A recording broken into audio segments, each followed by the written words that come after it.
Spongy અને tasty khaman dhokla આજે આપણે બનાવવાના છે. તો પરફેક્ટ માપ સાથે ખમણ ઢોકળા કેવી રીતના બનાવવાના એ આપણે જોશું. આ તમે જોઈ શકો છો એકદમ સોફ્ટ સ્પોન્જી ખમણ ઢોકળા આપણા બનીને રેડી થઈ ગયા છે. તો આજે આપણે પરફેક્ટ માપ લેવાનું છે, એકદમ સોફ્ટ અને પોચા ઢોકળા બનશે. તો ફ્રેન્ડ્સ, એના માટે આપણે 250 ગ્રામ જેટલો બેસન લઈ લીધું છે. એની સામે આપણે 50 ગ્રામ ખાંડ લેવાની છે. તો બેસનની અંદર આપણે સૌપ્રથમ સ્વાદ પ્રમાણે મીઠું એડ કરી દઈશું. તો સ્વાદ પ્રમાણે મીઠું એડ કર્યા પછી આપણે સાજીના ફૂલ એડ કરવાના છે. તો 1 ચમચી સાજીના ફૂલ એડ કર્યા છે અને 5 ચમચી હળદર અને 5 ચમચી હિંગ એડ કરી દીધી છે. એની અંદર આપણે જે 50 ગ્રામ ખાંડ લીધી હતી એ એડ કરી છે. એના પછી 4 ચમચી ભરીને તેલ એડ કર્યું છે. પોણો લોટો ભરીને આપણે પાણી એડ કર્યું છે. અંદાજે 700 ml જેટલું પાણી છે. હવે આ સ્ટેજમાં આપણે એકદમ પરફેક્ટ હલાવી લેવાનું છે. જે પાણી હતું એ આપણે થોડુંક એડ કર્યું છે, થોડુંક રહેવા દીધું છે. પરફેક્ટ માપ 700 ml નું છે ફ્રેન્ડ્સ. તો હવે આને એકદમ પરફેક્ટ હલાવ્યા પછી આ કન્સિસ્ટન્સીનું આપણે બેટર રાખવાનું છે. આપણે ટોટલી 700 ml પાણી વાપર્યું છે. આ કન્સિસ્ટન્સી એકદમ પરફેક્ટ છે પોચા અને સ્પોન્જી ખમણ ઢોકળા બનાવવા માટે. તો હવે આ સ્ટેજમાં આપણે એક ઈનોનું પેકેટ લેવાનું છે. જે સાદું ઈનો આવે છે નોર્મલ, એ આપણે લેવાનો છે. તો એ આપણે અત્યારે એડ કરી દઈશું અને ઈનો એડ થાય છે ત્યાં સુધી આપણે એક સાઈડ ઢોકળિયામાં પાણી ગરમ મૂકી દીધું છે. હવે આને આપણે એકદમ પરફેક્ટલી હલાવી લેવાનું છે. આ તમે જોઈ શકો છો. તો ફ્રેન્ડ્સ, આપણે એને એકદમ કન્ટિન્યુ હલાવવાનું છે. જે ક્વોન્ટિટી દેખાઈ રહી હતી એના કરતાં ક્વોન્ટિટી થોડી વધી જાય છે. અને જે ઢોકળિયામાં થાળી મૂકી હતી એને આપણે તેલ લગાડીને રેડી રાખી હતી ને જે બેટર રેડી કર્યું છે એ આપણે અંદર રેડી કરી દઈશું થાળીમાં નાખીને. અને હવે થાળીને ઢાંકી અને લગભગ અડધો કલાક સુધી ફાસ્ટ આંચ પર આપણે થવા દેવાનું છે. અડધો કલાક થશે એટલે આપણે ચેક કરી લઈશું. તો અડધો કલાકનો સમય થઈ ગયો છે. આપણે ટૂથપીકની મદદથી ચેક કરશું. જો ટૂથપીક સહેલાઈથી બહાર આવી જાય તો આપણા ઢોકળા એકદમ પરફેક્ટ થઈ ગયા છે. તો આ તમે જોઈ શકો છો, આપણી ટૂથપીક એકદમ સહેલાઈથી એકદમ સાફ બહાર આવી ગઈ છે.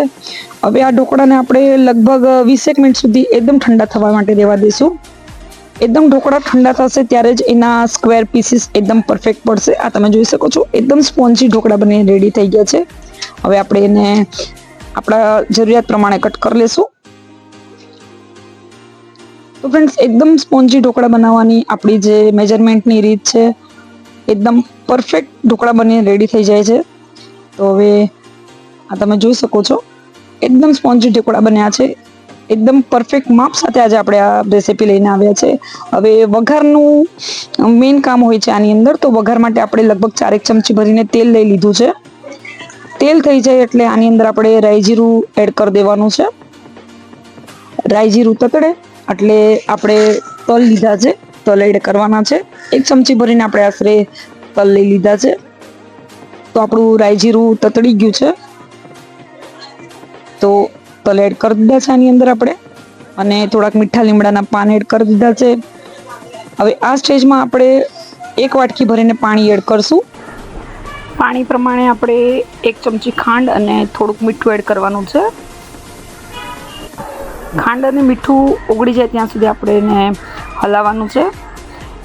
ખમણમાં જે વઘાર હોય છે એ જ મેન હોય છે. વઘાર બરાબર થાય તો ખમણ એકદમ ટેસ્ટી લાગે છે અને ખટાશ અને ગળાશનું મેઇન કોમ્બિનેશન હોય છે ખમણમાં. તો ફ્રેન્ડ્સ, જે વઘાર કર્યો તો એનું પાણી આપણું એકદમ વ્યવસ્થિત ઉકળી ગયું છે. ખાંડ અને મીઠું છે જે એકદમ ગળી ગયું છે. હવે આપણે આ વઘાર ઢોકળામાં રેડવાનું છે. તો ફ્રેન્ડ્સ, ઢોકળાની જે થાળી હતી એમાં આપણે કાપા પાડીને રેડી કરી દીધા હતા. અને આપણે જે વઘારનું પાણી રેડી કર્યું છે એ આપણે ઉપરથી વ્યવસ્થિત સ્પ્રેડ કરવાનું છે.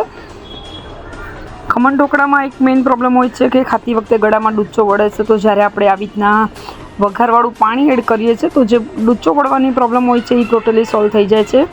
ચણાના લોટની કોઈ પણ વસ્તુ હોય એ પાણી એબ્ઝોર્બ કરે છે એટલે ગળામાં થોડીક પ્રોબ્લેમ જેવું લાગે છે કે ખમણ ખાધા પછી ડૂચો વળે છે. તો જ્યારે આપણે આવું વઘારનું પાણી એડ કરશું તો જે ડૂચો થવાની પ્રોબ્લેમ છે એ એકદમ સોલ્વ થઈ જાય છે. તો ફ્રેન્ડ્સ, આપણો વઘાર છે એ ટોટલી આપણે ઢોકળામાં નાખી દીધો છે. હવે આપણે થોડીક કોથમીર લીધી છે. એ કોથમીર આપણે ઉપરથી સ્પ્રિંકલ કરવાની છે. લુક વાઇઝ તો ફ્રેન્ડ્સ એકદમ ટેમ્પટેટિંગ દેખાઈ જ રહ્યા છે, પણ ટેસ્ટ વાઇઝ પણ ઢોકળા એકદમ મસ્ત બન્યા છે ને. તો હવે ખમણ આપણે એક સર્વિંગ પ્લેટમાં સર્વ કરી લેશું. તો લુક વાઇઝ તો ટેમ્પટેટિંગ બની ગયા છે આપણા ઢોકળા, ટેસ્ટ વાઇઝ પણ એટલા સારા લાગે છે. તો આપણે એને આજે ભાવનગરી મરચાં સાથે સર્વ કર્યા છે. રેસીપી પસંદ આવી હોય તો લાઇક, શેર, કમેન્ટ અને સબસ્ક્રાઈબ કરજો. Thank you.